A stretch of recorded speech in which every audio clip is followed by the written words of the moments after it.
Halo Kepers, apa kabar? Semoga Kepers baik-baik saja, sehat-sehat saja, dan selalu menjaga protokol 5M. Jumpa lagi di Kepo Komik Mariti, channel YouTube yang membicarakan soal komik dan teman-temannya. Nah, Kepers, familiar nggak dengan Toy Fair? Kalau familiar, pasti tahu dong soal Jakarta Toy Fair. Nah, sekarang kita akan ngobrol-ngobrol dengan yang punya Jakarta Toy Fair, Mas Risa Saka.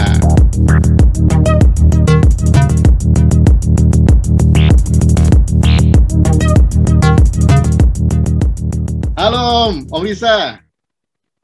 Halo, Om Diki, apa kabar? Sehat-sehat selalu. Apa kabar? Sehat-sehat. Alhamdulillah, sehat. Gimana masa pandemi? Kayaknya dengar baru sembuh dari COVID nih. Iya, ya Alhamdulillah dikasih cobaan untuk sempat kena COVID juga positif, cuman Alhamdulillah gejalanya nggak berat dan sudah kelar isoman lah nih. Sudah Alhamdulillah sudah semua baik. Keluarga juga Alhamdulillah udah baik sih. Alhamdulillah ya. Kepors, kalau pernah ke Jakarta Toy Fair, pasti familiar dengan mukanya Om Riza ini. Karena sudah sering ketemu ya. Kalau ketemu lihat Om Riza ramah gitu di Toy Fair ya, pasti senyum. Disapa kenal nggak kenal senyum gitu ya. Nah Om, thank you. Ya, ini kita lagi pandemi nih Om, jadi nggak ada Toy Fair kan, terakhir kan online ya dengan Tokopedia ya kalau nggak salah ya. Betul ya. Nah, Om, bisa ceritain nggak sih awalnya gimana sih? Apa sih Toy Fair itu yang Om buat ini? Oke, jadi memang kalau bisa cerita, Toy Fair itu kan memang saya bikin dengan kondisi saya sempat pernah kuliah S2 kan di luar, di Australia.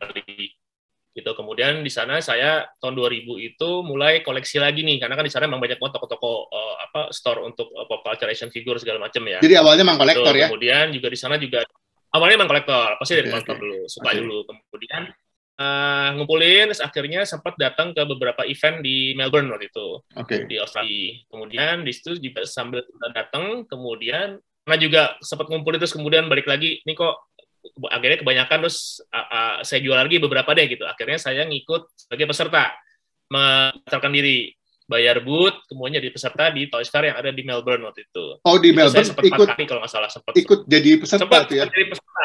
Oh. Nah sebenarnya sih dari situ saya baru nemuin konsep bahwa ternyata Toy Fair itu tidak selalu harus seperti yang kayak di SDCC San Diego, yang which is memang temanya lebih ke arah, kalau di sana kan lebih ke arah kebanyakan distributor ya, yang memang dengan booth yang keren-keren kan gitu. Nah kalau di Melbourne atau di Australia ini lebih ke arah kita kayak flea market sebenarnya. Gitu. Jadi memang hanya sebatas lapak-lapak meja-meja nyari barangnya dengan lebih gampang dan nggak banyak display lah istilahnya, tapi lebih banyak jualannya. Dan acara on stage-nya juga cuma memang ketemu sama guest star sama auction, udah gitu doang, nggak ada tuh acara cosplay yang dulu sih belum ada cosplayan lah gitu kan. Gitu. Nah kemudian dari situ balik ke Indonesia tahun 2001 akhir ya. Kemudian kan karena saya juga mulai cari-cari lagi di sini ada yang jual nggak sih? Akhirnya kan dulu masih ada iklanbaris.com tuh zamannya kan, sama Kaskus, KG kan juga KG ya. KG forum KG. Kafe nah, di situ ketemu lah sama teman-teman kolektor juga tuh, sama ketemu teman-teman kolektor, sama dulu sempat ketemu juga kenalan pertama kali sama almarhum Oho, mungkin udah pada kenal tuh dulu, yang memang salah satu developernya yang udah almarhum ya. Kemudian itu saya sempat discuss ke teman, gue mau bikin Toy Fair, kok kayaknya di sini di Jakarta belum ada pameran mainan nih yang memang benar-benar mewadahin semua seller, kolektor, komunitas nih buat ngumpul jadi satu minimal buat jualan dulu deh gitu. Jadi mereka bantu tuh teman sama Arno yang dari dulu tuh jadi MC sampai sekarang. Itu MC itu dari awal juga bantu saya buat kenalan, terus bantu buat bikin Toy Fair pertama. Tahun berapa tuh? Akhirnya jadi tahun 2005. 2005, oke. 2005. Saya sih konsepnya bawa dari konsep yang saya pernah ngikut di Toy Fair yang di Melbourne ya, lebih ke flea market dulu nih. Flea market ya. Cuman booth aja, paling stage cuman buat woro-woro MC apa segala macem lah, buat promosi aja gitu. Nah, bikin 2005 itu yang pertama, namanya ingat masih, itu namanya Toys, Comic, and Collectibles Fair. Nah, itu di Bulungan 1 hari doang. Itu walaupun juga hujan, waktu itu jadi hujan deras pas sore ke siang ya, itu hanya ada 50 booth pertamanya tuh.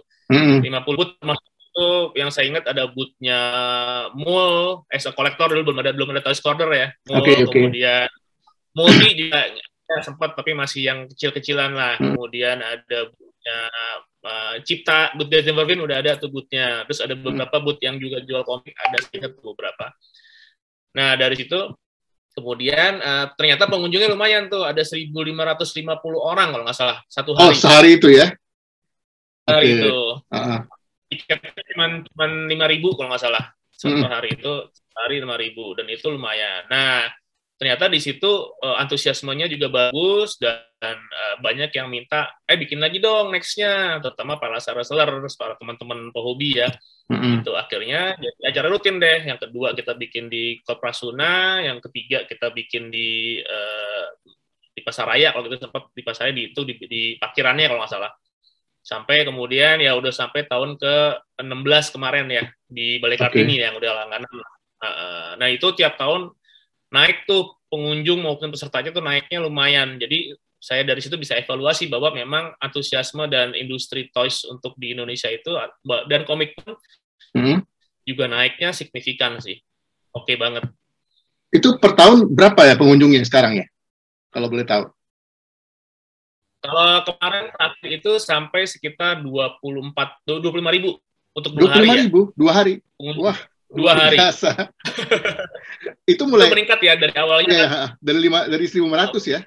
Kan dari 1.500, kemudian 2.000, kemudian sampai 3.000, 4.000, akhirnya sampai tahun ke-16 tuh sampai itu mungkin dari tahun yang ke-14 sampai ke-16 tuh mungkin sudah agak sedikit merata lah, sekitar 23 sampai 25.000 loh, itu 2 hari.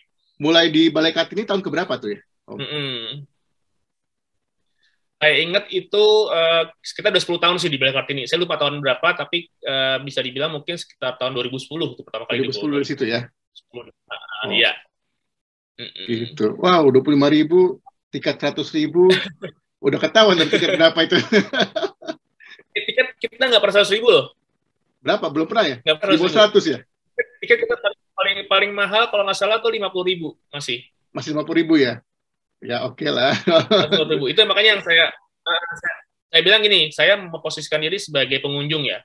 Kalau saya sebagai kolektor yang mungkin dananya pas-pasan nih, kalau saya mungkin kalau saya lebih dari 100.000 tiketnya, saya belum makan ya kan, buat makan, buat ongkos ke situ. Kalau kita cuma punya 200.000, kita cuma punya duit 100.000 atau 50.000 buat beli something kan, atau buat beli komik misalnya kan. Tapi kalau misalnya kita 50.000 datang situ bisa seharian penuh, di situ bisa nonton acara full on stage, bisa ketemu teman-teman, bisa ketemu seller, bisa lihat-lihat apapun barang di sana, masih punyalah budget sekitar 100.000. Kalau misalnya kita punya tidur 200.000 doang gitu istilah. Jadi itu yang saya juga pikirin, kita nggak mau naikin harga tiket terlalu mahal, karena memang kita lihat biar pasarnya lebih bisa naiknya lebih oke gitu, dengan mereka bisa masuk ke eventnya dulu yang penting. Oke. Itu berarti kan kalau udah pengunjung segitu kan berarti juga dapat sponsor lah ya, bukan cuma penjualan tiket aja ya. Nah, kita sponsor baru 4 tahun terakhir nih dapat sponsor yang memang bisa full ya. Bukan full, baru 4 tahun ya. Yang lumayan ini. Sebelumnya kita dengan kondisi ada nggak ada sponsor, kita tetap harus jalan gitu istilahnya, dengan modal sendiri ataupun ya kita usahain bisa tetap jalan gitu. Karena ya sponsor sebagai bonus gitu. Kalau ada sponsor berarti kita bisa kasih konten tambahan. Misalnya kita bisa ngasih guest star tambahan, kita bisa kasih konten acara stage-nya full dari jam 10 pagi sampai jam 9 malam, itu full acara stage gitu misalnya. Jadi banyak kemudahan yang bisa kita kasih juga ke para pengunjung maupun peserta pastinya. Jadi berarti pemasukan itu cuma dari jual booth dan tiket sebelumnya ya? Iya, betul. Oke, sponsor itu tambahan ya. Tapi kan ini dengan jumlah pengunjung yang besar kan pasti bisa narik sponsor yang banyak kan, jelas berapa itu kan pengunjungnya. Benar. Dan kita juga untuk sponsor juga kita selektif sih, kita juga nggak mau semua diatur sama sponsor kan istilahnya. Yang penting kalau sama-sama udah win solution, tidak memberatkan peserta, tidak memberatkan pengunjung dengan segala macam tetek bengeknya, dan tidak terlalu fokus on sponsor gitu istilahnya. Ya saya oke gitu. Jadi kita benar-benar jalanin ini selektif juga gitu untuk sponsor. Oke. Nah, dari yang gue lihat kan, kayaknya bukan cuman Toy Fair aja yang lo create kan eventnya, berkembang gitu. Ada berapa macam gitu. Itu apa aja, Om? Bisa ceritain nggak?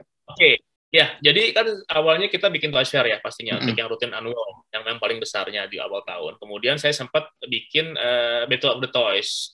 Itu sebagai itu Battle of the Toys itu dia kalau nggak salah tahun ke-7 setelah kita bikin Toy Fair, kita baru bikin Battle of the Toys. Oke. Ya, itu sudah berlangsung. Kita bikin SSK itu tahun itu sebagai penyeimbang sih. Jadi awal tahun ada Toys Fair, pertengahan tahun ada Battle of the Toys gitu, karena based on request dari teman-teman juga nih, biar ada acara gedenya sama tahun 2 kali gitu. Nah, kemudian karena sudah termasuk besar saat itu akhirnya, dan saya juga agak sedikit kurang bisa handle dengan takutnya nggak maksimal lah buat handle 2 event gede dalam setahun. Memang eventnya juga sama sebenarnya kan secara konsep. Akhirnya saya limpahkan itu ke pihak brand, ada Multi Toys untuk mereka pegang. Oh, gitu. Dilepas ke Multi. Saat tahun 7 akhirnya saya limpahkan ke Multi Toys buat mereka pegang untuk mereka bisa selenggarakan lah eventnya gitu. Jadi itu udah punyanya Multi itu untuk Multi Toys. Oke. Itu untuk 2 event yang gedenya. Nah, kemudian kan dari situ ada event lagi memang harus kita bikin secara spesifik lah temanya, yaitu which is tema yang memang untuk yang suka Jepang-Jepangan misalnya, sama yang suka untuk Western ya, East sama West gitu.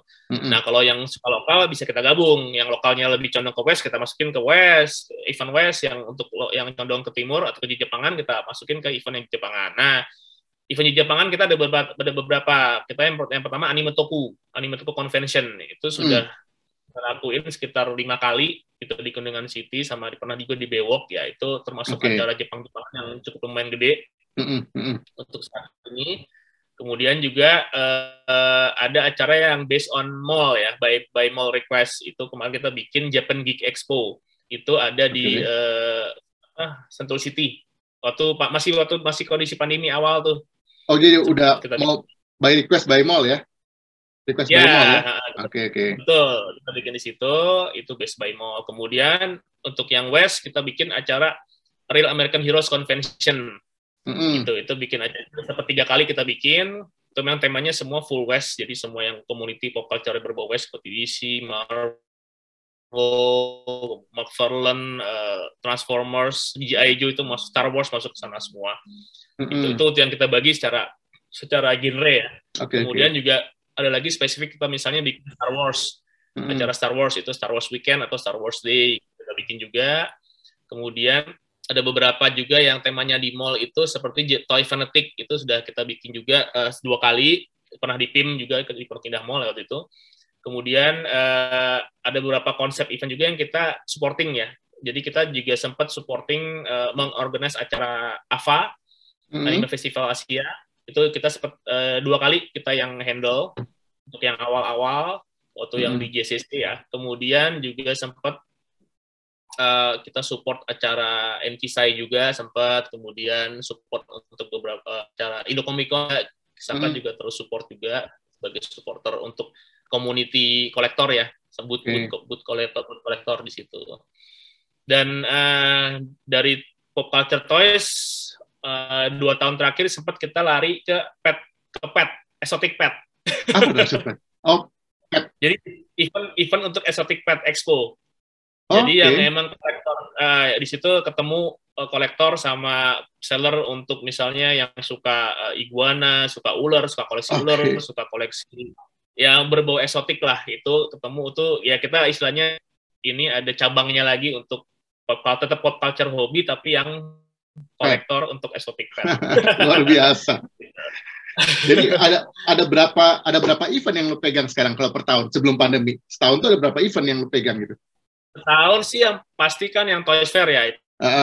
Dan kita juga buat Battle of the Toys kan. Kemudian tetap kita supporting juga Battle of the Toys. Kemudian mungkin di Exotic Pet Expo itu ada 2 kali selama setahun biasanya. Jadi di awal sama di akhir tahun juga. Kemudian kita juga bikin di beberapa kayak Anime Toku itu tahun sekali.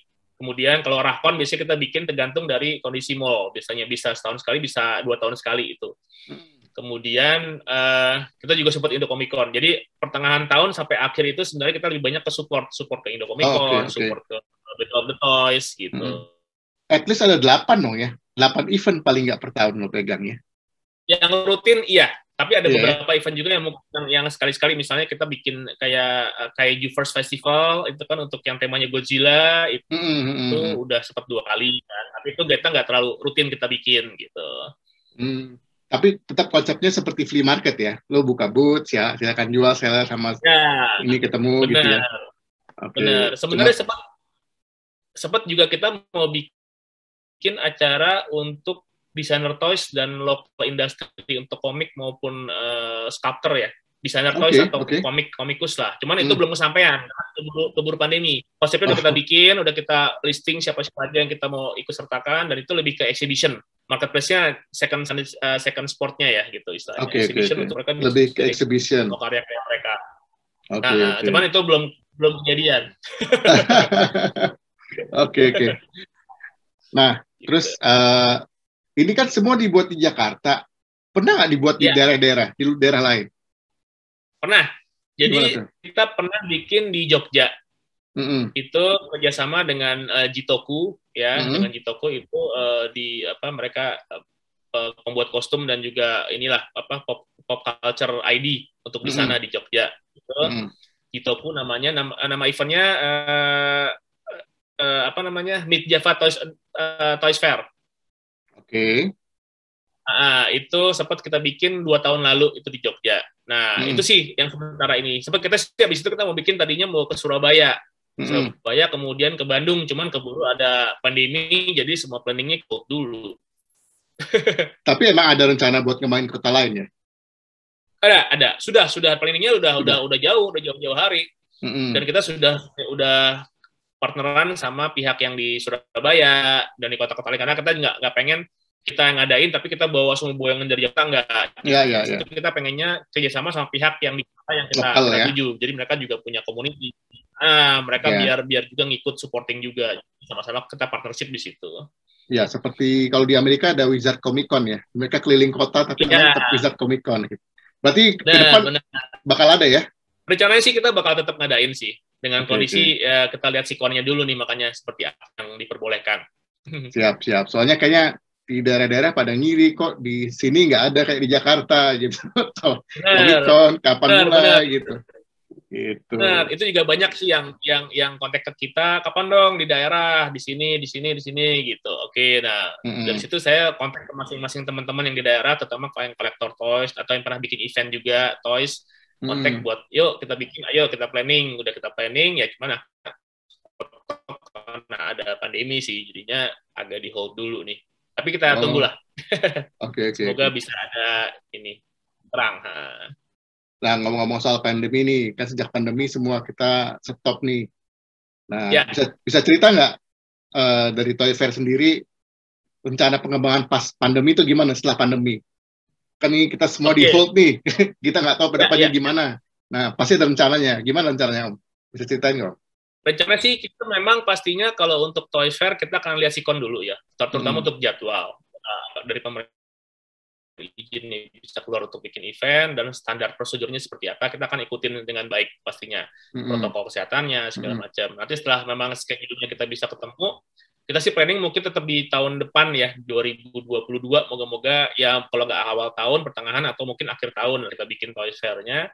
Tapi juga dengan kondisi mungkin kita akan downgrade dulu nih, nggak sama persis dengan Toys Fair yang mungkin sebelumnya yang rame banget, yang hype gitu. Justru kita downgrade mungkin ke Toys Fair 5 tahun sebelumnya, di mana mungkin kita meminimize acara on stage dulu, terus kemudian kita meminimize, mendowngrade, mengurangi pesertanya dulu dari jumlah kuota yang memang bisa maksimal, kita kurangin mungkin sekitar 50-70% ya untuk peserta. Kemudian juga dari pengunjung juga kita pasti ada pembatasan kuota masuk juga kan, gitu. Jadi memang pasti ada downgrade-nya karena kondisinya kita juga masih dalam kondisi pandemi ya. Jadi kita juga berusaha biar keselamatan dan kesehatan dari pencinta hobi, pengunjung dan peserta itu nomor 1 buat kita. Gitu. Nah, kalau sebelumnya peserta sebelum pandemi berapa, Om? Pesertanya Toy Fair? Kalau peserta booth maksimal yang di Balai Kartini itu sekitar 250 peserta booth seller plus ada sekitar 40-an komunitas. 290 ya? Ya, sekitar 290 booth. Plus ada booth makanan kan khas biasa. Iya. Berarti dari dulu awal cuma 50, sekarang udah 300-an Om ya? Luar biasa. Ya, betul. Nah, berarti itu yang dikurangin ya, jumlah peserta, jumlah pengunjung gitu ya. Ya. Dengan betul. venue, yang penting nanti kita akan venue tetap di Balai Kartini kira-kira. Nah, venue sih kita mungkin kasih info bahwa kita nggak bisa lagi pakai Balai Kartini karena Balai Kartini saat ini sudah dibongkar dan sudah mau jadi hotel full. Oh, oke. Berarti gitu. 2020 kemarin ya terakhir ya? Benar. Jadi kita saat ini masih coba cari-cari tempat, tapi kemungkinan besar sih tempat yang untuk saat ini layak itu di J-Expo yang secara mungkin secara harga dan secara tempat dan secara dan para orang-orang anak-anak pop culture kan juga udah pada tahu lah dan udah sering bikin acara di sana kayak apa juga pernah di sana, kemudian Betos juga udah sering ke sana kan, jadi kita coba pindah ke sana saat ini. Oke, jadi K-Powers yang dulu sering ke Balai Kartini tiap tahun, setahun 2 kali, itu sudah almarhum ya, kita ganti tempat mulai tahun depan. Ya, dan benar-benar. Sayang sih sebenarnya. Untung tahun lalu, tahun 2020, gue sempat datang terakhir tuh. Sempat datang lah terakhir itu ke sana, ke Balai Kartini. Thank you. Ya, itu benar. Itu sebenarnya, thank you. Itu sebenarnya sudah ada kondisi ini ya, COVID ya sebenarnya, untuk masih awal-awal. Betul, awal-awal, betul. Dan kalau peserta dan misalnya kan kemarin datang prinsipal dari Jepang, dari Singapura, mereka mewakili distributornya mereka, itu mereka udah pada pakai masker tuh. Kita belum ya? Cuma kita belum. Nah, 5 hari setelah event, Pak Jokowi langsung ngumumin ada pandemi dan lockdown lah, PPKM. Iya. PSBB. Awal. Jadinya alhamdulillah itu kita sudah kelar acaranya dan sudah beres semua dan tidak ada istilahnya cancel acara sih. Alhamdulillah banget tuh pas. Iya betul. Itu berarti yang terakhir ya, betul-betul terakhir ya di Balai Kartini kemarin ya. Terakhir. Benar. Pas 10 tahun itu kita di Balai Kartini. Bakal dirindukan tuh Balai Kartini tuh. Ya kita sih berharap sih moga-moga mereka bikin hotel dan ada hall-nya lagi yang bisa kita pakai dengan kondisi yang mungkin agak beda, tapi yang penting kita bisa pakai. Kita harapkan sih seperti itu. Oh, seperti di Singapura ya, pakai hall bawahnya hotel ya? Bisa juga itu ya? Ya, benar. Kayak di Santek kan? Iya, betul. Juga tuh. Di Marina Bay. Nah, terus Om, ini kan kita ngomongin setelah pandemi nih.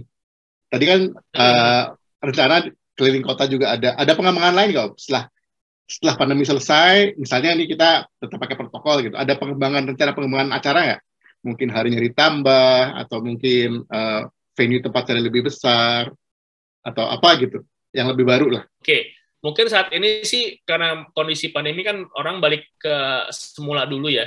Jadi kita fokusnya ke downgrade-nya dulu nih, downgrade-nya. Yang penting event-nya harus bisa dilaksanain, tapi dengan protokol yang ketat dan kita downgrade dulu lah. Kita dulu, nggak usah gede-gedean dulu. Yang penting semuanya aman.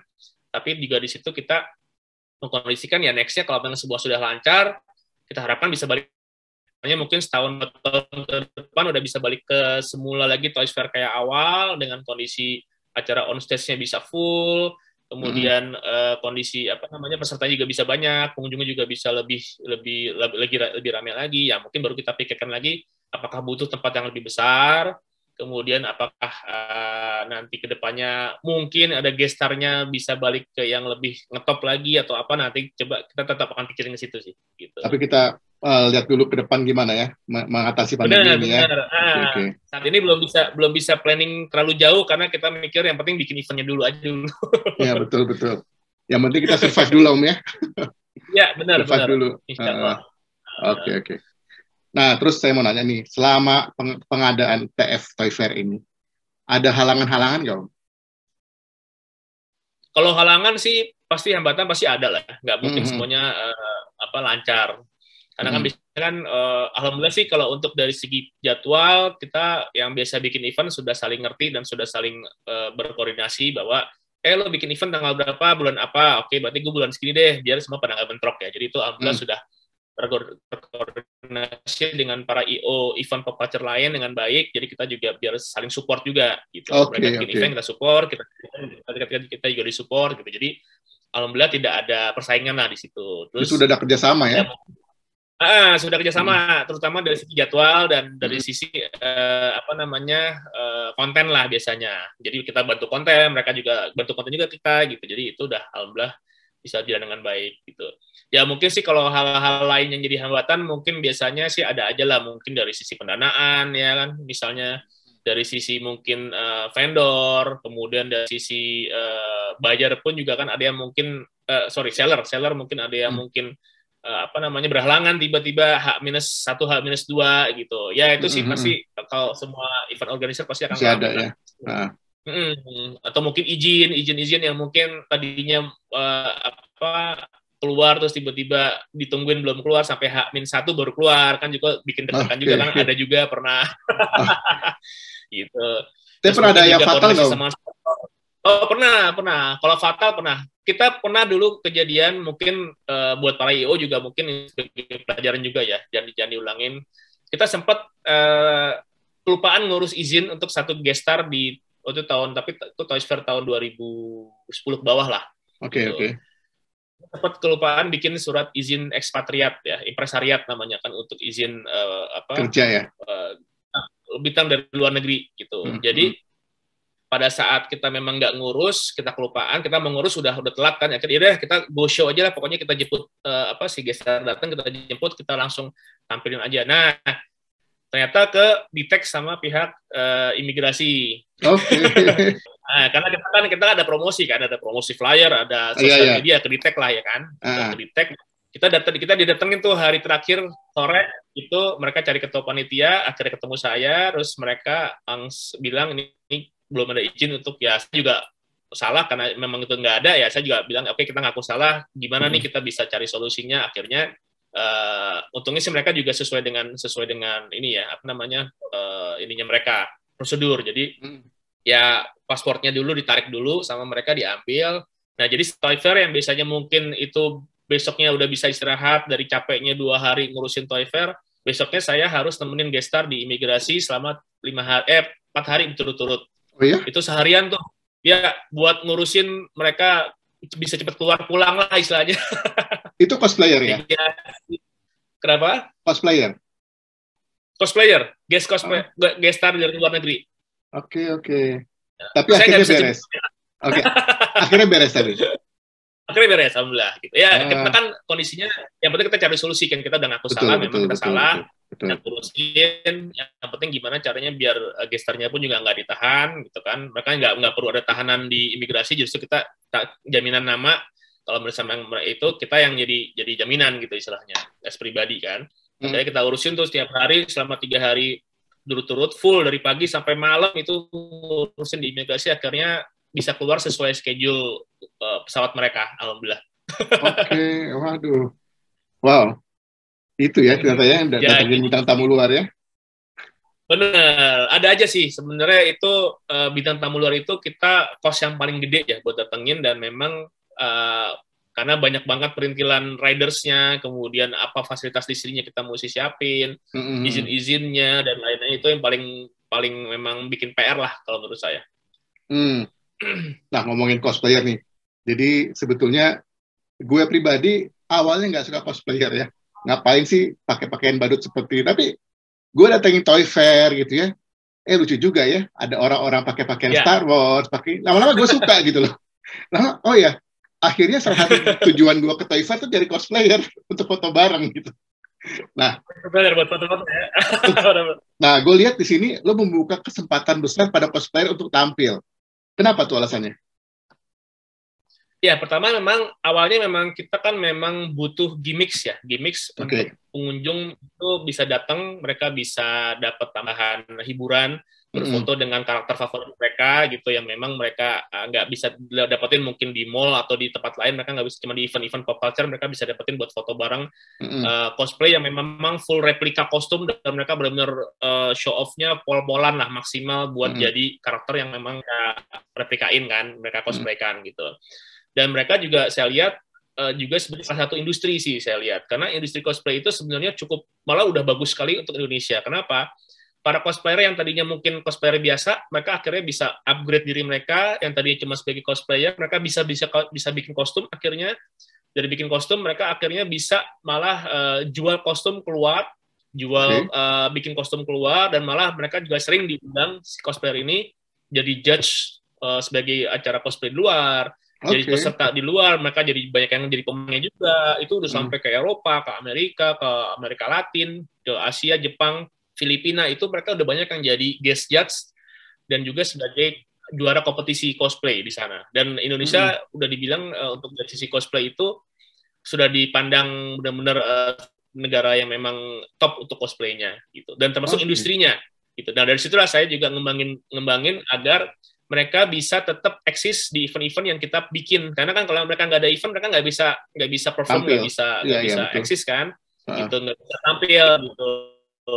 Nah di event ini kita kasih mereka kesempatan, kita bayar, kita hire buat bikin performance, mereka tampil di panggung, gitu kita bayar full. Dibayar, itu dibayar ya? Profesional ke mereka buat mereka.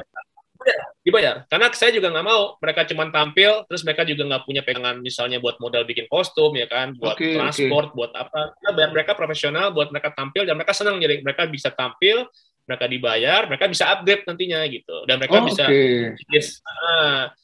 mereka juga kita bikin kompetisinya kan, setiap Toys Fair kita bikin kompetisi untuk cosplay, ada hadiahnya juga lumayan gede, baik dari sponsor maupun dari kita sendiri, dan mereka juga malah kita pernah 2 tahun ini kita bikin dua cosplay competition dalam satu event.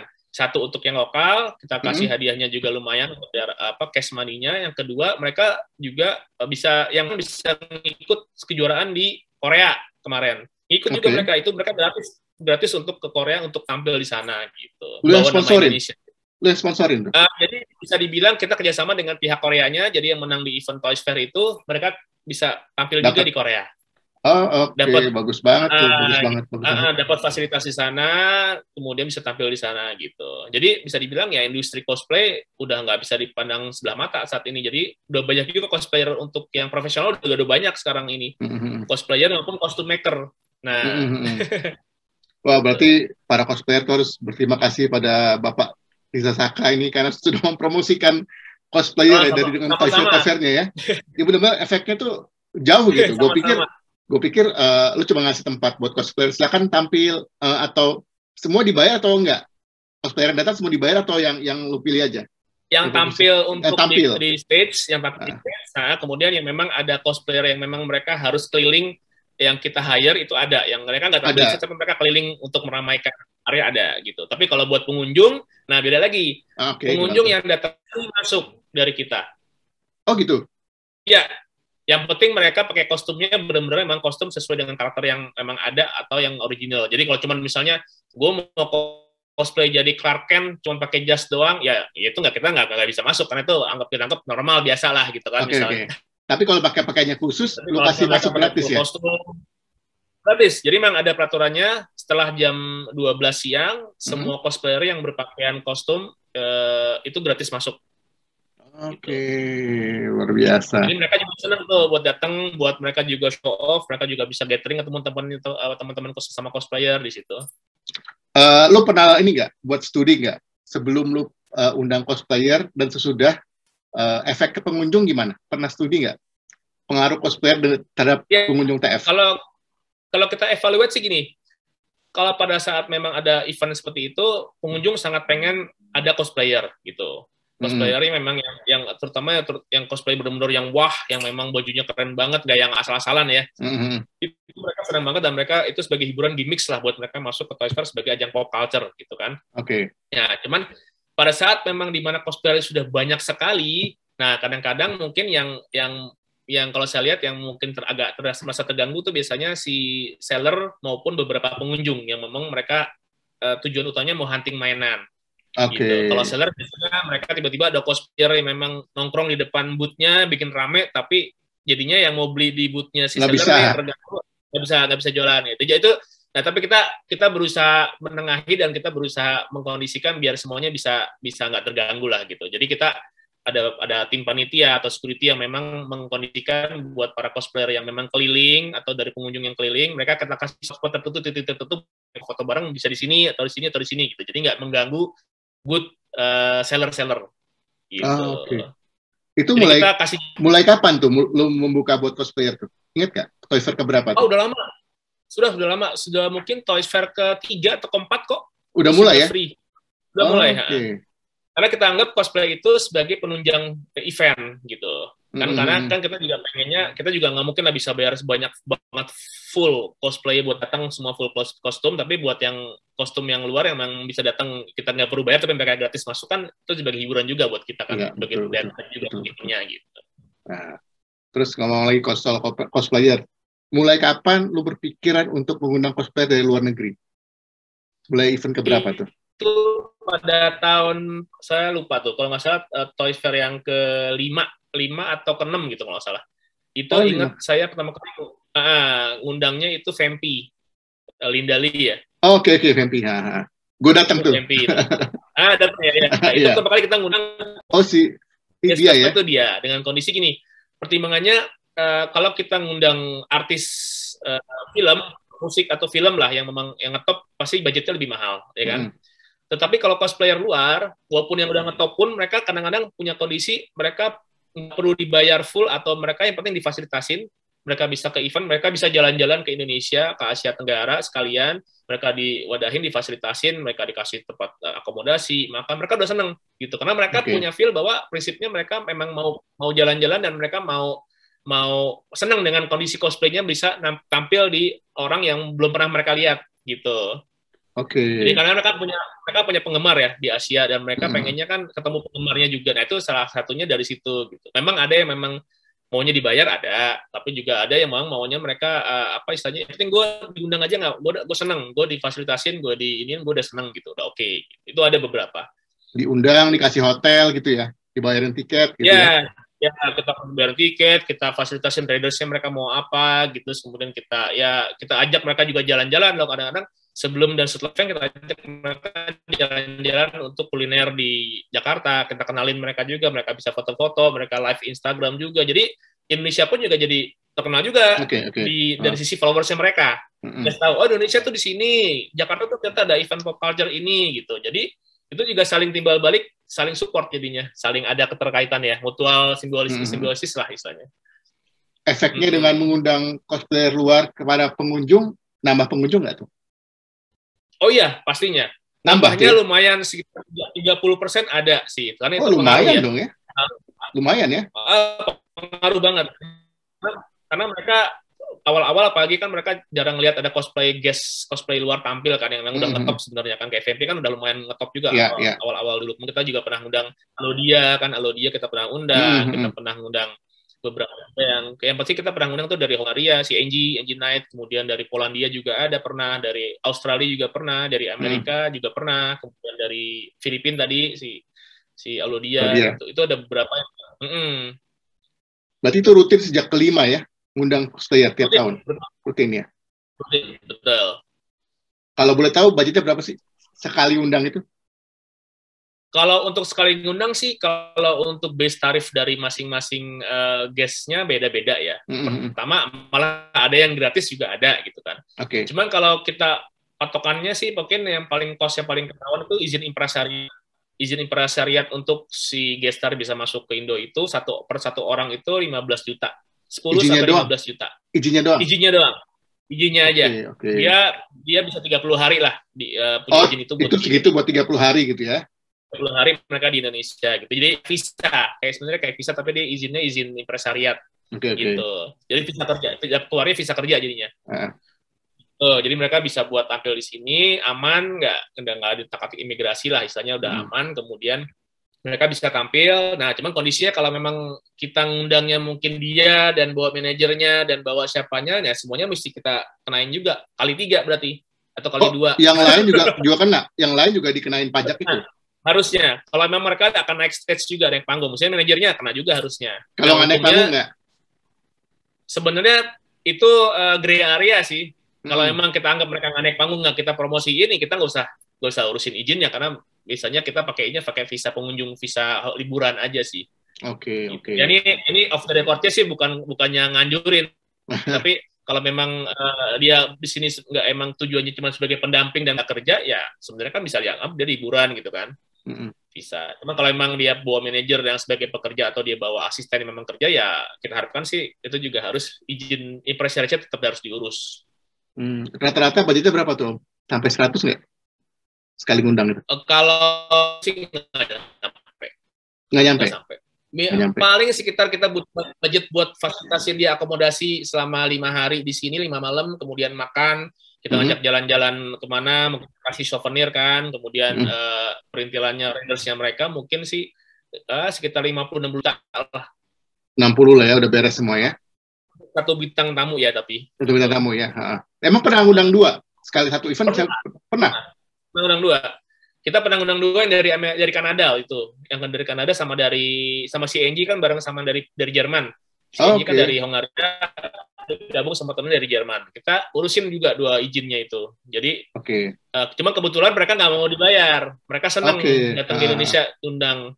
Mereka senang karena mereka memang pengen ke sini. Terus ada juga dari Kanada juga gitu nggak sedap. Mereka pacaran tapi dulunya cosplayer emang ngetop dari luar kan, cowok-cewek gitu. Mereka kita undang jadi Deadpool sama jadi siapa namanya lupa tuh saya satu lagi cewek gitu. Nah itu juga dua orang karena satu paket, mereka pengennya satu paket. Salah satu undang ya tapi udah lah, ya penting kita juga lihat rekornya. Apakah mereka juga di convention luar juga memang banyak masalah atau enggak, atau banyak maunya apa enggak, kita juga lihat juga dari situ. Gitu. Jadi kita benar-benar kita stalking dulu, kita searching, berarti ini yang followersnya juga mereka juga istilahnya komit dengan undangan atau sebagai guest star, dan nggak banyak macam-macam, ya udah kita undang, ayo. Gitu. Oke. Tapi berarti mereka efeknya memang bagus ya buat pengunjung ya? Undangan itu ya, bagus ya. Benar. Dan nggak cuma dari kalangan Indonesia ya, jadi dari kalangan mungkin tetangga kita Singapura, Malaysia, Filipina, Thailand yang memang mereka tahu misalnya Fempi ke Indonesia atau NG ke Indonesia, mereka bela-belain datang karena memang mau ketemu. Oh gitu? Iya betul. Jadi di samping mereka juga udah tahu nih, ternyata di Toys Fair itu setiap awal tahun nih mereka udah bikin log bahwa mereka akan ke Jakarta buat ke Toys Fair khusus tuh, emang suka ada juga gitu. Nah ditambah ada gestarnya, mereka juga tambahan lagi banyak yang mau datang juga karena ada kondisi itu gitu. Oh iya, berarti ini salah satu poin Toys Fair lo ya, ada gestar ini ya. Bener. Cuma terakhir Toys Fair kemarin saya nggak ngundang gestar tuh, tapi lebih ke fokus ke cosplayer Indonesia yang divanya. Ada sekitar 30 orang kan saya masukin bikin istilahnya kayak mereka.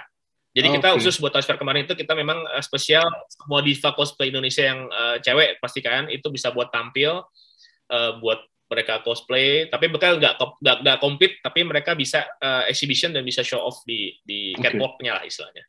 Wow. Kita apresiasi mereka karena mereka juga banyak prestasinya kan buat keluar. Mereka sering jadi bintang tamu di luar, sering ikut juara luar, suka menang juga. Jadi kita apresiasi mereka. Nah kita kondisikan dan semuanya kita bayar. Misalnya kita kasih fee bukan sebagai pemenang, tapi semua kita kasih fee buat tampil di panggung. Pernah ada masalah nggak dengan mereka? Ada yang berulah gitu ada nggak? Selama ini yang lo undang? Kalau untuk yang lokal sih enggak, mereka semuanya istilahnya kita sama-sama ngerti dan sama-sama memang jaga hubungan dengan baik ya untuk yang lokal. Kalau yang luar ada ya mungkin beberapa orang juga udah tahu lah, pernah ada kita ngundang yang luar memang kondisinya karena mungkin mereka sebenarnya sih kita juga ngundang udah baik-baik dan sudah aman beres sebenarnya kan kondisinya. Itu pernah dari Rusia kan itu. Yang dari Rusia, mereka dia sudah sampai kita kasih kondisi mereka bisa sampai ke Bali segala loh dia gitu. Cuman dari dianya ternyata dia dan udah beres nih urusan Toys Fair, udah beres istilahnya, udah mereka udah selesai, Toys Fair udah selesai, dia udah mau balik, cuma dia mau ke Bali dulu kan, ke Bali mereka jalan-jalan, dia sendiri tuh pulang ke Indonesia, ternyata dia salah tanggal. Mau pulang salah tanggal, jadi pesawatnya angus. Oke. Nah, kita disuruh gantiin loh. Saya bilang kita bukan salah kita karena kita sudah kelar, kita sudah kondisikan bahwa ini tiket sudah sesuai dengan request dia tanggalnya tanggal berapa dia mau, karena dia mau ke Bali dulu kan. Oke, berarti tanggal ini. Dia yang lupa. Gitu. Tapi dia minta kita tanggung jawab. Nggak bisa dong gitu. Ya kita juga nggak pengen kita kan punya gengsi juga dong ya gitu. Kita nggak pengen ya kalau abang salah lo ya udah lo mestinya ngaku salah dong gitu. Iya. Kita juga bantuin mereka buat akhirnya tim kita juga bantuin dia buat nyari tiketnya lagi buat pulang, sampai tim kita nginep di bandara buat nyariin tiket, nemenin dia gitu, sampai seperti itu tim kita gitu. Tapi kalau disuruh ganti tiketnya jangan dong gitu. Kan yang salah bukan kita, tapi kita bantuin gitu. Nah, akhirnya jadi ribut di sosial media, cuma kita udahlah kita udah lupain aja, dan ini udah beres, udah lewat urusan. Dia mau keluar toh dia juga kondisinya bukan guest star yang benar-benar populer banget, enggak juga gitu, karena di Rusia pun dia juga biasa-biasa aja sebenarnya gitu. Nah, kita karena buat ini Rusia belum pernah nih kita undang Garuda Rusia gitu istilahnya. Itu gue inget tuh, dia ribut di sosmed tuh. Cepat. Cuman udah akhirnya kita cuma satu kasih statement sekali, udah kita nggak bahas lagi. Biar aja dia mau keluar segala macam, kita udah case close aja kita pikir. Oke. Lo ada kepikiran buat undang movie star nggak dari luar untuk Toys Fair berikut? Sempat sih kita kepikiran dan sempat nanya-nanya dan ke agensinya mereka masing-masing ya, yang di Asia atau yang dari sana langsung. Cuman saat ini memang kita belum dapat harga yang sesuai, karena memang harganya mahal banget sih, bisa dibilang. Oh gitu ya? Malah buat second istilahnya second bintang, yang kan kalau bintang utama biasanya kan mereka jauh lebih mahal karena lagi ngetop. Kita cari yang second grade-nya lah, tetap lebih mahal. Jadi saat ini kita belum akhirnya balik lagi, belum terlalu fokus ke sana dulu gitu. Malah syukur-syukur kalau bisa kita nge-grab-nya justru yang bintang lokal aja gitu kan. Iya. Pernah bintang lokal yang dibuat khusus acaranya? Sebenarnya kalau kita langsungin ke mereka mungkin belum, tapi kalau kita mungkin pernah ngundang komik, kita pernah ngundang Setan Jalanan, kita pernah ngundang Bumi Langit. Jadi mereka masing-masing justru ngundang bintang tamunya masing-masing di acara stage-nya. Untuk launchingnya mereka atau buat ya kita kasih welcome aja free gitu. Buat kita kan juga jadi gimmicks ya. Tapi kan kalau ngundang bintang film luar kan peluangnya gede banget Om. Kayak kita lihat kan dulu pernah Indo Comic Con sama Jakarta Comic Con ya. Karena dia ngundang bintang tamu. Terus mereka ngadain sesi foto yang dicasnya lumayan 300 ribuan, dan itu full habis gitu. Dan itu peminatnya juga bukan dari Indonesia doang, dari Malaysia, Singapura pada datang hanya untuk foto dengan bintang film itu gitu. Kan peluang juga. Memang mahal sih, cuman kalau itu ada kan menarik juga Om. Sebenarnya sih peluangnya benar, dan sudah kita evaluasi dengan kita juga ngelihat dari kondisi Indo Comic Con, dari sisi Jakarta Comic Con, dan kita lihat juga, dan pernah juga kita ngobrol sama pihak mereka ya gitu, pihak si IO-nya juga. Sebenarnya memang hype-nya bagus, cuman mereka pun sendiri mengakui bahwa itu mereka quote-quote tidak terlalu balik modal ngundang gestar. Karena lebih karena exposing untuk si brand-nya mereka dulu, dan karena kalau mereka ngundang dan mereka bawa itu sebagai buat bayar token, tanda tangan segala macam, saat ini sih kalau saya lihat belum pernah ada yang balik modal. Oh gitu, rugi ya? Rugi. Karena cost-nya gede banget. Pertama cost tadi, karena mereka kalau bintang tamu yang bintang filmnya, mereka pasti bawa tim. Nggak mungkin mereka cuma sendiri. Bawa tim biasanya ada manajernya, kemudian ada asistennya, minimal berlima. Ya kan? Satu orang. Berlima itu termasuk berlima. Dan itu berlima itu kali 5 berarti kan untuk izin impresariat aja kan. Itu. Kemudian untuk semua readers juga kita mesti kondisikan. Apalagi kalau bintang Hollywood atau bintang yang udah ngetop, mereka juga hotel pasti yang bintang 5 yang udah biasanya udah harus proper lah sesuai dengan request mereka. Jadi cost di luarnya itu banyak banget yang kita mungkin belum pada tahu siapa aja segala macam gitu. Tapi kita udah ngitung nggak bisa masuk. Apalagi dengan sekelas Toys Fair kita lebih fokus memang ke transaksi jual beli untuk para seller dan kolektor. Itu sih ya utamanya ya. Iya, betul. Okay. Tapi ada kepikiran nggak nanti ke depan kalau misalnya mungkin bisa ngundang tuh ada rencana tapi? Sudah kepikiran. Makanya kita sudah kepikiran dan kita sudah hitung-hitungan. Kondisi, kalaupun kita bisa manggil, kita lebih prefer yang mendingan kita bikin acara lain tambahan selain Toys Fair gitu. Jadi Toys Fair itu hanya sebagai dia sempat mampir aja buat ketemu, buat onset. Habis itu kita bikin acara lain sebagai mungkin kita bikin acara di TV channel atau apa buat tambahan dan itu. Teman itu belum kesampaian lah saat ini. Jadi fokusnya bukan ke Toys Fair-nya, tapi justru buat undang mereka untuk memang ada acara lain di situ. Oke, menarik. Ya, siap. Nah, Om, tadi kan kalau kita ngomongin soal Toy Fair yang Om bisa buat kan lebih fokus ke mainan. Sedangkan kalau kita lihat Toy Fair lain tuh ada komik, ada movie juga ada gitu. Apakah ada rencana untuk mengembangkan komik dan movie di Toy Fair-nya nih, Om? Film-film gitu. Sebenarnya balik lagi, kalau untuk pengembangan sih kita sudah berusaha ngembangin itu ya. Kita sudah open untuk peserta untuk komik maupun untuk panel acaranya, untuk talk show, untuk bintang tamu kita welcome sekali. Dan sudah pernah itu kan kalau nggak salah dari pihak komunitas juga ngundang beberapa komikus luar buat datang, sudah pernah, dan mereka hadir di booth-nya mereka buat ngisi signing ya kalau nggak salah. Kemudian juga untuk film juga kita pernah juga dari Bumi Langit pernah, kemudian dari Bima Satria Garuda pernah juga, yang punya Reno Barak ya, Mas Reno Barak itu Satria juga pernah launching di kita, dan pernah ngundang juga buat segala macam. Kemudian juga Star Wars juga pernah waktu itu, Kang Yayan dan tim itu datang ke Toy Fair buat launching, dan ada sedikit talk show juga ada. Jadi sebenarnya kalau untuk movie dan dari komisi kita sudah pernah dan kita welcome kalau memang mau lebih banyak gitu. Tapi kita juga lihat ada nggak nih yang mau nangkep tawaran kita nih gitu. Tapi berarti lu udah buat ya? Dari para kolektornya. Lu udah buat kesempatan ya buat itu ya?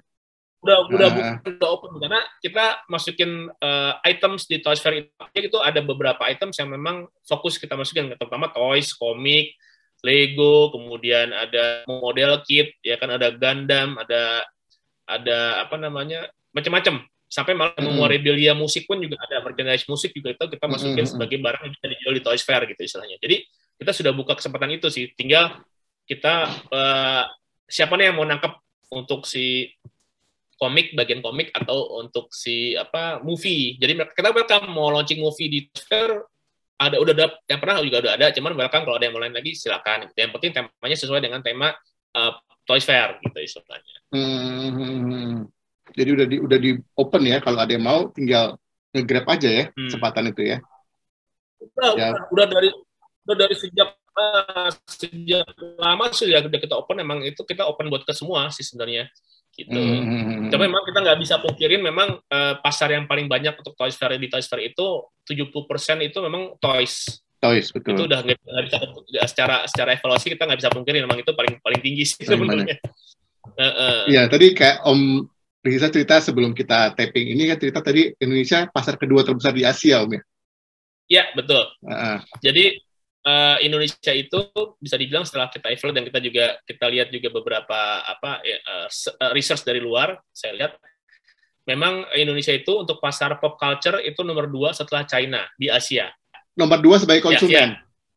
Ya, jadi pasarnya nomor 2 nih setelah China, pasar marketnya. Jadi makanya banyak distributor dari luar mereka mau ke sini nunjuk perusahaan di luar nunjuk distributornya di Indonesia, siapa aja tuh mereka welcome banget, karena kita target market pasarnya emang gede. Kita secara konsumerisme kita memang sangat konsumerisme sih bisa dibilang orang Indonesia.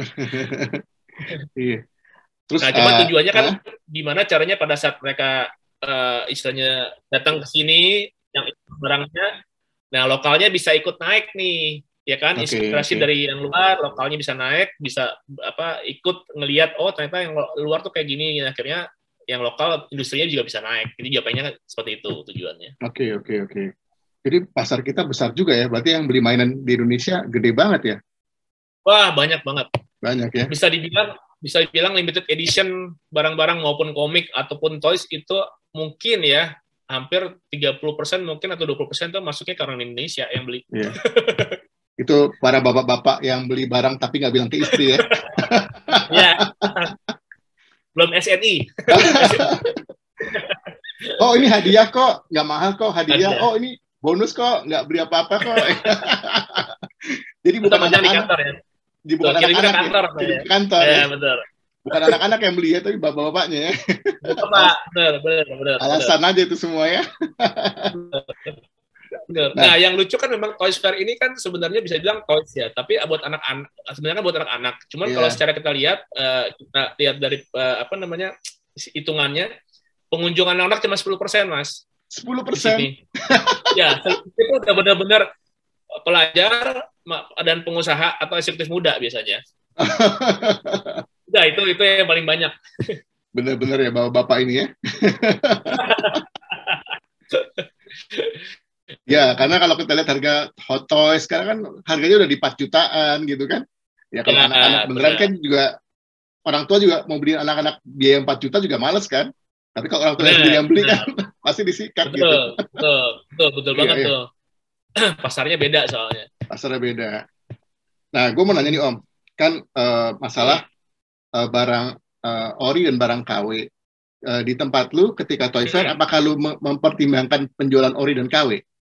Jadi memang dari sejak Toys Fair awal kita sudah kondisikan di rules-nya untuk para peserta bahwa tidak boleh menjual barang KW atau barang palsu. Itu kita jelas di rules-nya karena itu request juga dari beberapa pihak distributor sama pihak Lego terutama waktu itu. Makanya ada kondisi pada saat Lego ada punya booth-nya, nggak pernah ada merek lain selain Lego yang menjual Lego. Nggak pernah ada tuh merek Deadpool atau merek apa itu nggak pernah ada yang jualan. Cuman memang kita nggak bisa pungkirin Indonesia itu memang selalu terkait dengan piracy ya. Pasti ada aja barang-barang KW. Di Toys Fair pun pasti ada barang KW. Nggak mungkin kita bilang 100% bebas KW, nggak ada pasti. Pasti tetap ada. Kita nggak bisa pungkirin gitu. Dan saya selalu muter, selalu ngecek pasti ada dan cuma ngasih tahu bahwa kalau bisa ini di minimize ke setiap seller gitu. Di minimize dan kalaupun ada seller yang memang benar-benar jual barangnya KW semua, ya kita akan kasih peringatan bahwa kalau bisa jangan semuanya barang KW, kalau bisa 70% lah barang ori, ya selebihnya kita lah kasih kondisi barang KW yang memang tapi kondisinya itu lo lihat juga situasi di Toys Fair gitu. Ada brand apa aja di situ gitu.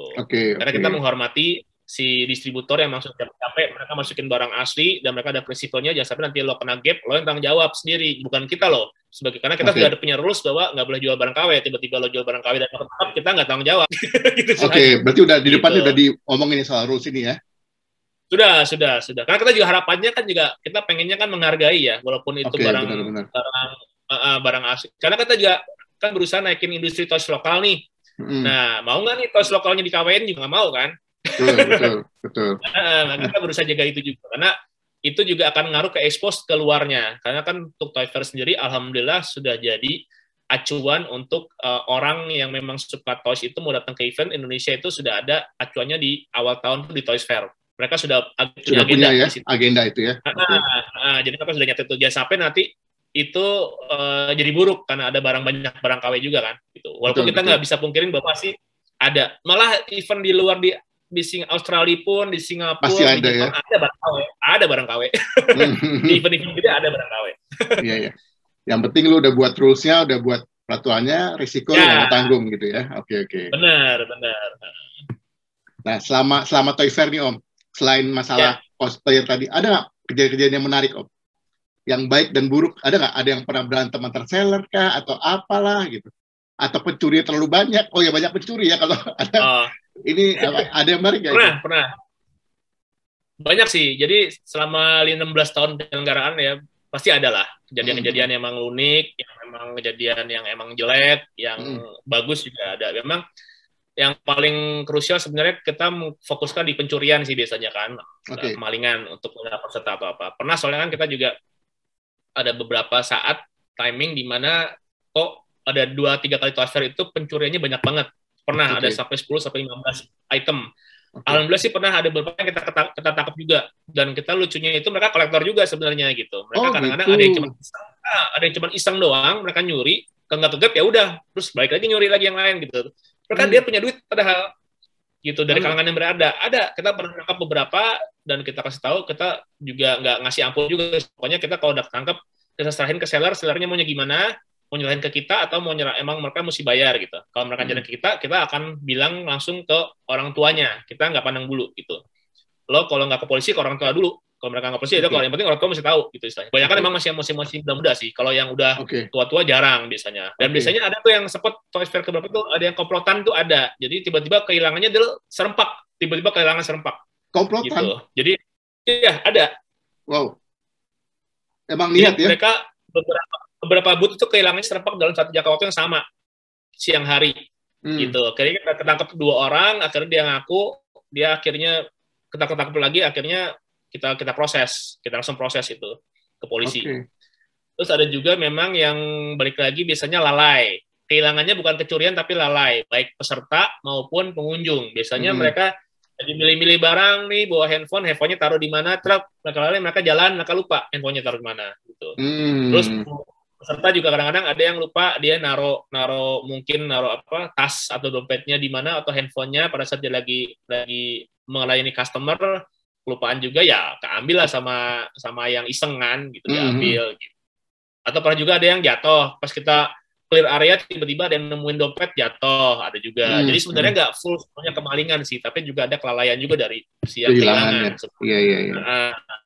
Gitu. Kalau buat yang berantem sih terus terang nggak pernah, alhamdulillah nggak pernah ada yang berantem, baik seller, pengunjung maupun peserta nggak pernah. Tapi kalau adu mulut ada ya, tapi kalau berantem nggak. Kalau adu mulut gimana? Gitu.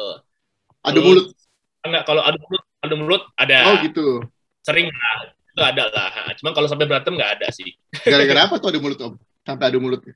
Dan biasanya sih mungkin kesenggol, pengunjung antar pengunjung. Oh gitu. Atau misalnya ada yang mungkin seller nggak puas dengan jawaban si customer atau kebalikannya, mungkin dicela atau apa gitu, ada. Oh gitu. Terus ada kejadian lain nggak yang aneh-aneh Om? Biasa sih kita banyakkan sih kejadiannya yang fun sih. Biasanya kalau buat Toys Fair itu para seller itu atau malah para pengunjung yang memang kenal dengan seller, mereka biasanya datang tuh H-1 justru, bukan hari H. H-1? Pada saat kita H-1 malam kita sales hunting barang-barang. Oh, jadi mereka sales hunting gitu dulu sebelum jual gitu ya? Halo. Jadi mereka datang untuk hunting mainan yang mau mereka beli besoknya? Betul. Malah kadang-kadang beli langsung di situ. Kalau saya sih welcome aja, mau langsung lo mau jual beli pas H-1 juga nggak masalah sih, kita welcome aja gitu. Tapi biasanya udah kenal dengan sellernya biasanya. Oh gitu. Atau antar sesama seller. Nah, lo lagi bongkar-bongkaran, lagi mau display, wah ada barang-barang apa nih, berapa nih, kayak jadi gitu. Ada. Kemudian juga ada mungkin waktu itu pernah pas hari H karena ada sponsor Tokopedia dan ada program emang cashback atau diskon untuk para buyer kan. Gitu. Akhirnya antar seller tuh pagi-pagi udah saling beli biasanya dengan program dari gitu. Ya kan. Nah, jadi si barangnya jangan pindah doang bootnya. Barangnya isi jual murah, jualnya lebih mahal gitu. Dengan harga tetap harga normal. Jadinya ya lucu aja sih. Iya. Wah, unik juga, unik. Oke. Terus ada juga mungkin kalau kita lihat dari pengunjung customer ya, ada yang mungkin beberapa sultan-sultan yang datang, mereka dia bawa supir gitu kan, belanja langsung udah 2 ini kasih supirnya, dia masuk lagi belanja lagi udah dua kantong masuk kasih supirnya, itu sampai 5, 4, 6 kali bolak-balik belanja benar-benar emang buat mainan. Gila ya. Gila itu. Dan itu banyak orang kayak gitu, banyak ternyata. Banyak ya. Pantesan Indonesia nomor 2 soal mainan ya. Gila. Bener. Iya. Yang senangnya sih kalau Toys Fair kan kita ngumpulnya sih ya, silaturahmi. Betul, having fun ya. Kolektor, komunitas ya. Komunitasnya bisa gathering kan, setahun sekali yang dari luar kota datang semua. Iya, betul. Ya mungkin Mas Tito dari komunitas komik sama komunitas Superman nih. Kan dari Superman dari region Jawa Tengah, Jawa Timur datang semua kan, ke Toys Fair ngumpul. Gitu. Seru kan. Gitu. Jadi kita itu senang di situ. Dan semuanya pada kenal gitu. Itu aja silaturahminya ke Jakarta. Gitu. Iya. Jadi kayak reuni ya. Tiap tahun reuni pasti datang, sini datang gitu ya. Benar. Itu yang penting. Itu yang nggak dapat di event online. Itu nggak ada di situ. Betul sekali.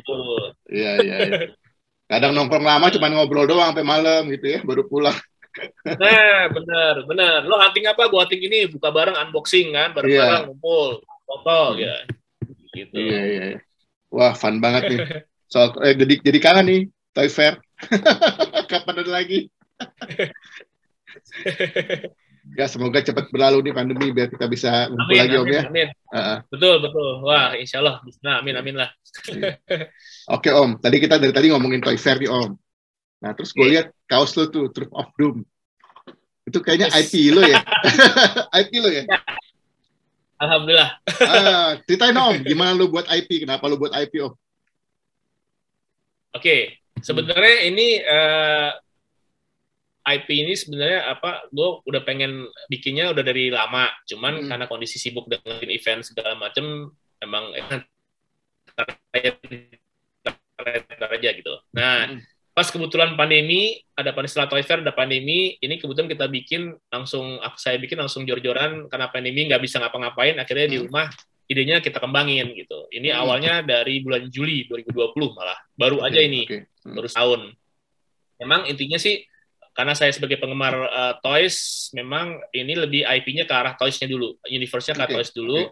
Saya ngumpulin semua hal yang berbau saya suka, terutama saya suka dulu, saya suka yang memang serem, yang bulky, yang mecha robot, kemudian ada monster-monsternya saya suka, saya gabung, dan saya lihat juga beberapa kolektor-kolektor yang mainan, mereka juga suka yang memang bulky, yang robot, ada cyborg-nya, ada apa yang serem, itu ya kayak Bane, Devastator, atau misalnya Thanos, atau apa, itu kan yang memang jadi best seller ya, bisa dibilang. Iya kan? Iya, betul. Gitu.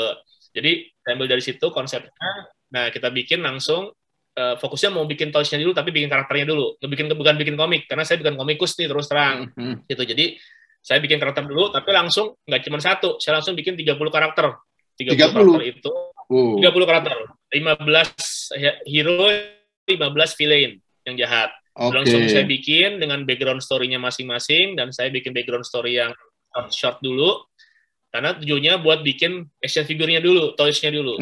Baru setelah itu turunannya baru ke komik, nanti kebalik. Ke komik, mungkin ke game, merchandising, segala macam.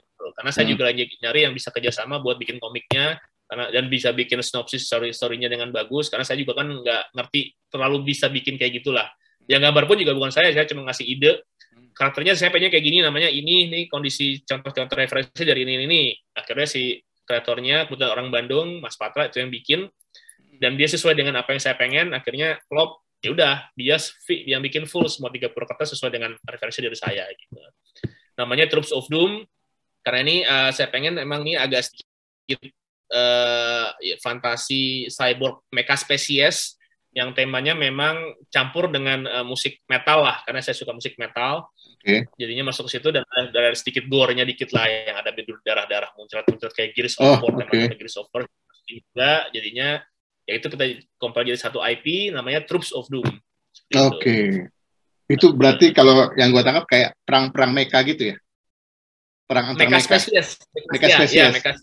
Nah, sebenarnya sih saya lebih inspirasinya sih lebih ke arah dari Master of Universe, Transformers, sama Star Wars sih. Star Wars lebih ke situ. Oke. Wow. Terus planningnya gimana, Om? Buat mainannya keluar, terus buat komik, terus film, game gitu? Ya, rencana kan memang untuk saat ini yang pertama kita bikin toys-nya dulu. Lini toys kita bikin 3. Ada toys yang 1/6, itu yang action figure, itu udah dibikin sama dolanan keren, satu karakter namanya Mecha Blade. Ini rencana udah jadi masternya, udahlah kita mau buka PO-nya nih buat produksinya nanti, buat ke umum. Kemudian untuk 1/6 tapi yang memang statue, karena yang bulky-bulky kita bikin statue, itu juga by lokal juga. Ini sudah lagi bikin, udah sekitar 5 master udah jadi, sebenarnya tinggal di coloring. Ada satu yang memang kita kirim untuk 3D print ke China, udah jadi 3D printnya, itu yang Sharkbot, yang yang Hue tuh, Hue Mecha. Ini kita kondisikan buat mass produknya. Kemudian yang skala 3/3/4 yang mungkin seukuran Star Wars, yang 3/3/4 inch Star Wars kayak G.I. Joe gitu, itu diproduksi oleh Good Guys Never Win. Cipta dan kawan-kawan. Jadi semuanya memang base kita kok relate ke lokal semua. Ya. Lokal semua. Kita pengennya kerjasama sama lokal semua gitu. Planning launching kapan? Sebenarnya sih launching awal tadinya mau di Toys Fair tahun 2021 tadi. Nah, cuman kadang nggak kesampaian, akhirnya kemarin saya sempat launching kecil-kecilan di event Toy Fanatic yang di Kemang Village. Kemang Village. Oh, tapi lo nggak buat launching online ya? Nggak buat launching online? Nggak, belum bikin launching online. Karena saya pikir kalau launching online agak kurang greget ya, mendingan kalau langsung kita bisa bawa play-nya ke offline event. Nah, kebetulan sempat tuh di acara Toy Fanatic kemarin di 2 bulan lalu di Kemang Village, dan animenya lumayan bagus. Kita bawa tuh semua display masternya, prototype-nya sama yang udah jadi kita bawa. Kita jual merchandising juga di situ, ya alhamdulillah sih bisa exposure lumayan bagus juga di situ. Oke. Gitu. Ya, ditunggu launchingnya. Ini ya memang kendalanya karena masih PPKM dan pandemi, jadi kita belum bisa, apalagi kemarin saya juga habis isoman, jadi belum bisa terlalu explore untuk ketemu teman-teman untuk tim ya, sama tim untuk discuss sebelumnya lagi. Berarti next kalau ada acara lagi berarti bisa jadi launching ya kalau misalnya Toy Fair next-nya ada. Ya rencananya mungkin udah bisa jualan toys-nya juga. Toys-nya juga ya. Ya semoga segera terlaksana Om. Amin. Thank you Om. Nah mungkin kalau dari sisi komik butuh dari Om Dikin nih ntar. Oh bisa. Wow. Ini Om Riza juga aktif di beberapa komunitas, tapi kayaknya yang paling aktif di Star Wars Om ya? Ya, betul. Kebetulan aku jadi founder dan untuk saat ini masih jadi chief-nya untuk Order 66 Indonesia, komunitas Star Wars yang termasuk paling besar di Indonesia, yang dari kita berdiri tahun 2008 ya. 2008 berdiri terus sampai sekarang gitu.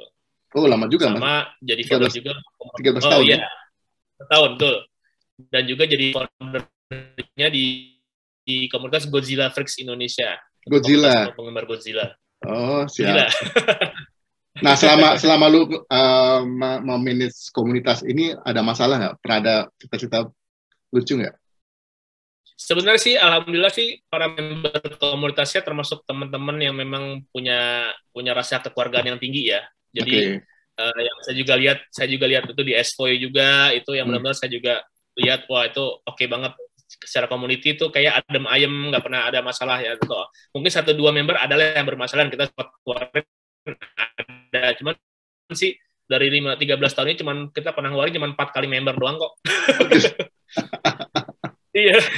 Lebihnya alhamdulillah sih adem ayem, dan mereka juga tahu rules dan tahu ininya apa cara kayaknya berkomunitas lah. Jadi alhamdulillah sih ini jalan dengan baik, kita juga nggak neko-neko bawanya. Mungkin kita bawa komunitasnya nggak ada drama-dramanya, kita pengennya nih bawanya as a fun sebagai hobi. Itu aja sih intinya, prinsipnya.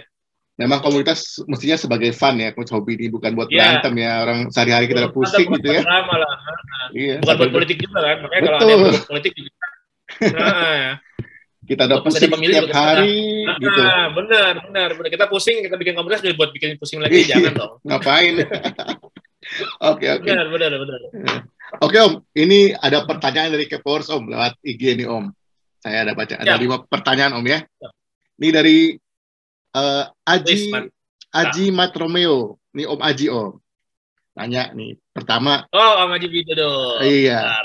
Kapan TF ada lagi? Katanya gitu. Terus pertanyaan kedua, kalau sudah dibolehin buka, ada rencana bikin TF yang memorable apa enggak? Gitu. Mungkin bisa dijawab belum? Oke. Ya TF sih kita masih, tadinya kan kita mau planning memang di 2021 tetap awal, cuman ternyata kan PPKM-nya berlanjut nih sampai Agustus ini, jadi kita masih hold dulu, kita ikutin apa aturan dari pemerintah ya, ajakan pemerintah.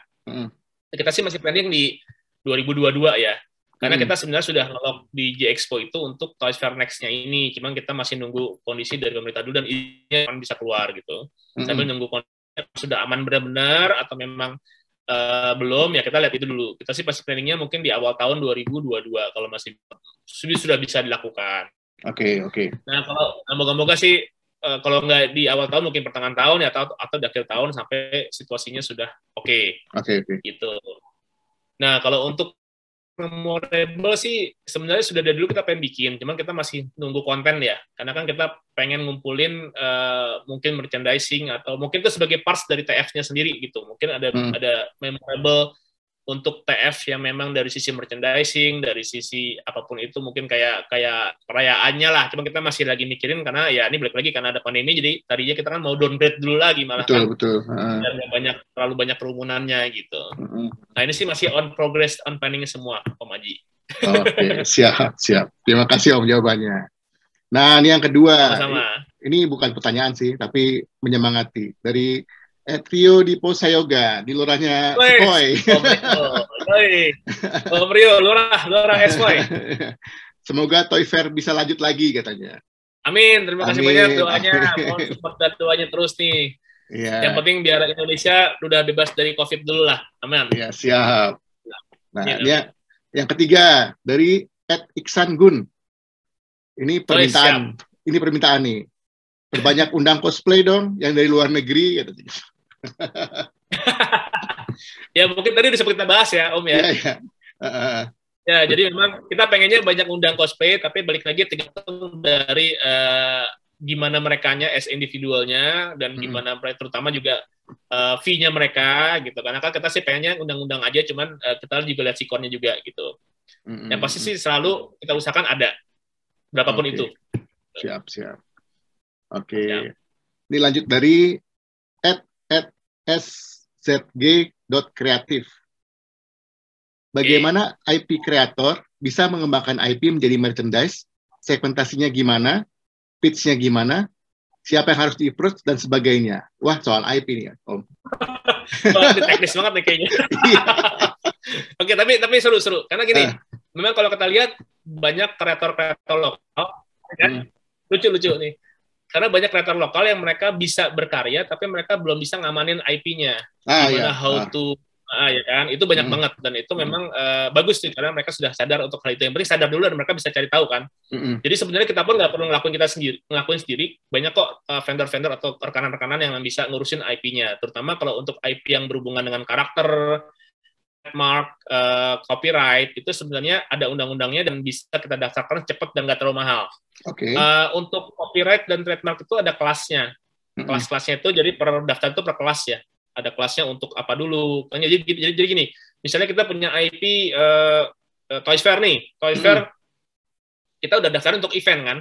Gitu. Tapi kalau ada orang mau bikin cafe namanya Toys Fair Cafe ya welcome, terserah. Itu kita nggak bisa gaguh-gugat karena itu beda bidang. Beda bidang. Gitu. Nah, jadi kalau kita mau daftarkan kita harus tahu dulu kita mau masuk kemana ranahnya, kemana dulu nih, mau ke movie atau mau ke komik dulu atau mau apa, atau mau kita semuanya dulu kita amanin bisa. Itu ada masing-masing di peraturan lembaran negara kok ada tarifnya kok. Kita bisa saya bisa kasih beberapa ini nanti beberapa kontak person bisa jelasin dan bisa juga. Harganya juga nggak mahal kok, sekitar untuk per IP itu 1 juta itu bisa buat 10 tahun kalau nggak salah. Baik. 1 juta ya per pendaftaran per kelas ya, gitu. Dan itu gampang daftarnya. Yang penting sudah punya dan kita sudah belum pernah announce sebelumnya dan nggak ngikutin, yang pasti nggak duplicate IP orang juga yang pastinya. Gitu. Dan IP kalau kita daftar IP di Indonesia, kita juga belum tentu kita terdaftar di IP luar negeri, enggak. Kita mesti daftar lagi. Ya, kalau kita memang mau rencana ke Singapura juga, ya kita mesti daftar Singapura juga, daftar lagi di Amerika juga gitu. Repot nggak Om tuh? Ya, sebenarnya sih di sini udah ada firm yang bisa ngedaftarin, tinggal siap. Udah ada, tinggal kita maunya gimana aja sebenarnya gitu. Mereka udah siap all in kok buat servisnya. Gitu. Wah. Nah, kalau pitching sih sebenarnya nih, kalau IP sih kalau buat pitching sebenarnya tergantung kita IP-nya mau kita create, mau kita explore sendiri, kita kembangin sendiri, atau mau kita bareng partneran sama orang lain kan, sama company atau apa gitu. Ya kalau pitching tergantung kita gimana bisa bawa IP kita untuk mereka tertarik sih sebenarnya. Kita mesti kuatin dulu nih background IP-nya ini mau seperti apa, pasarnya mau kayak gimana gitu. Kemudian apa? Karena kan kita lihat ini sama aja kayak kita nawarin misalnya something ke production house ke TV gitu, sama aja kayak gitu sebenarnya kan. Si investornya mau apa enggak, sesuai apa enggak gitu. Gitu. Tapi di satu sisi juga saya kasih masukan sih kalau kita juga jangan mau terlalu diatur sama si investor juga, jangan sampai IP-nya jadi malah either jadi rancu atau jadi nggak sesuai dengan tujuan awal atau malah diambil alih sama nggak langsung. Investor. Iya. Wah, oke nih informasinya nih. Gitu, sayang. Infonya oke nih buat para pengembang IP lokal nih Om. Boleh share lagi nih Om. Berarti sudah siap rekreasi tuh. Berarti yang nanya udah siap rekreasi, salut tuh dadanya ke situ. Iya. Wah, loh, boleh Om. Berarti udah ada Om ya, kalau misalnya itu firmnya udah bisa diatur di sini ya. Udah bisa diatur di sini, yang penting kita pasti kita memang harus awalnya pasti nyediain dana harus pasti. Iya betul. Awalnya. Oke jawabannya. Terima kasih Om. Ini pertanyaan terakhir. Pertanyaan terakhir nih dari Erlangga.2010. Ada rencana buat Toy Fair di kota lain nggak? Sudah dijawab tadi. Ada rencana menambah hari Toy Fair? Kan biasa cuma 2 hari. Oke, itu Om. Oke. Yang pertama ya, untuk Toy Fair yang di luar kota sudah kita bahas. Memang kita pernah bikin di Jogja. Tadinya kita udah planning mau bikin di luar kota itu, tambahannya tuh di Surabaya, kemudian di kota-kota besar lainnya, termasuk ada roadshow mungkin kecil-kecilannya. Cuman ini kepentok karena ada pandemi, jadinya kita hold dulu semua planningnya. Tapi yang penting kita pernah bikin sekali di Jogja waktu itu. Meet Java Toys and Comic Fair itu lumayan sukses acaranya di mall, di salah satu mall di Jogja, mall di dalam Jogja. Kemudian untuk yang kedua tadi tambahan hari ya. Iya. Oke, biasanya sih gini, untuk Toys Fair yang besar biasanya saya mengkondisikan maksimal hanya 2 hari. Kenapa? Karena kalau 2 hari itu sudah termasuk eksklusif dan eksklusif, dan kita nggak over cost dari sisi PO juga nggak over cost, karena kalau 3 hari kita kali 3 kan berarti costnya, kalau 2 hari cuma kali 2 gitu. Kalau kita kalau udah kali 3 kita anggap itu sudah over cost buat kita, udah nggak maksimal. Jadi kita nggak bisa, justru kita takutnya kalau kita 3 hari semuanya akan jadi makin tambah mahal, tiketnya tambah mahal, bootnya tambah mahal, nanti imbasnya ke mainannya jadi yang dijual tambah mahal, ya kan gitu. Yang ikut jadi nggak banyak gitu. Jadi kita nggak pengen seperti itu. Jadi kalau saya lihat sih 2 hari itu sudah cukup bagus, sudah cukup eksklusif lah. Nah, beda kalau Toys Fair yang kita bikin untuk di mall-mall tertentu dengan spesifik tema. Misalnya tema kayak anime Toku atau anime atau Rahkon gitu. Biasanya kita bikin minimal malah cuma 3 hari, maksimal 5 hari. Minimal 3 hari malah ya? 3 hari, maksimal 5 hari malah. Gitu. Jadi kalau kita bikin di mall kayak kemarin di Kemang Village kita 5 hari bikin Toys Fanatic. Jadi itu skala kecilnya Toys Fair lah bisa dianggap kan. Jadi di situ kita bikin untuk kondisinya lebih harinya lebih panjang gitu. Oh, gitu hitungannya Om ya. Betul. Oke. Karena balik lagi, walaupun kita panjangin hari, tapi tetap yang ramenya di hari Sabtu dan Minggu.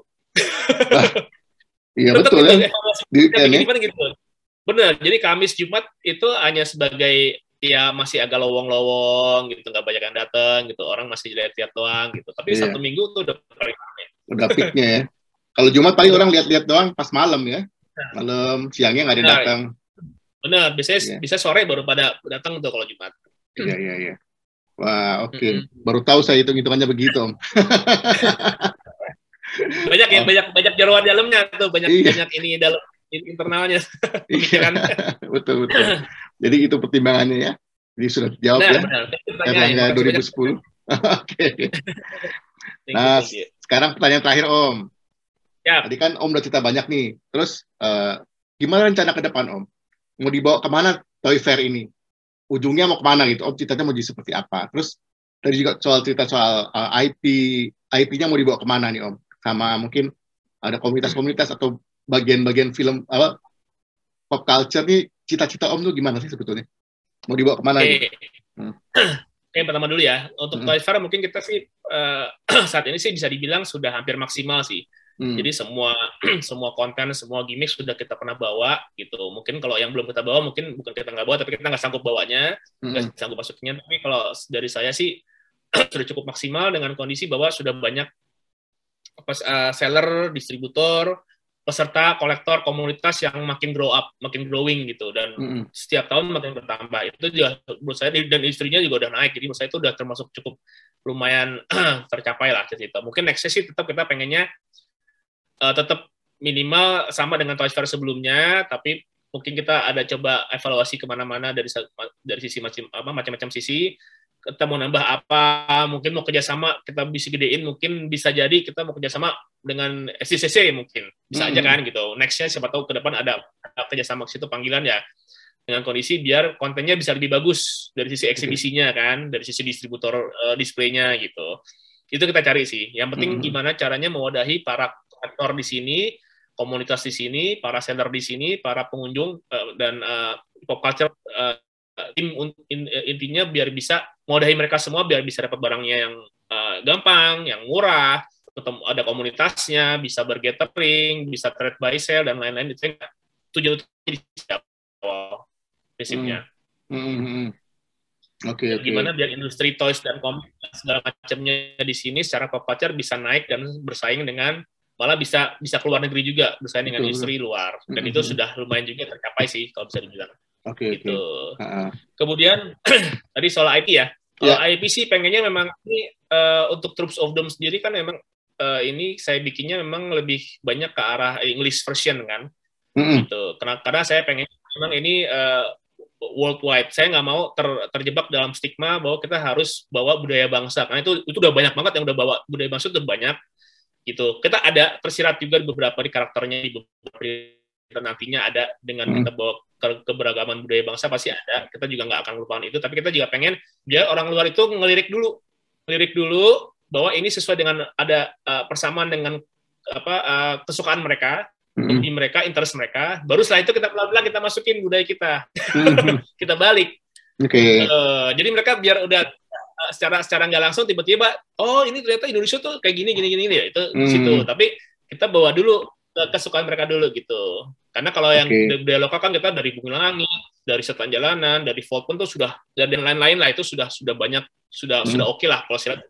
Udah oke, dan saya nggak mau terjebak di situ dulu lagi. Sementara kita bawanya memang lebih arah universal dulu nih. Jadi anggap aja nih karya Soldom ini mungkin kebetulan karyanya dari model-model kayak misalnya dari luar negeri, cuman kebetulan yang bikin anak bangsa gitu aja dulu. Betul. Oke. Terus untuk ini cita-cita pribadi, cita-cita apa mungkin soal komunitas lah, apa mungkin lo mau kepikiran mau go internasional kayak mau apa gitu? Iya, siap. Alhamdulillah sih kalau untuk komunitas saya cukup senang dan bangga juga bahwa sudah bisa menggrab dan mewadahi dan memfasilitasi komunitas. Sudah dari yang dulu mungkin bisa dihitung pakai jari ya.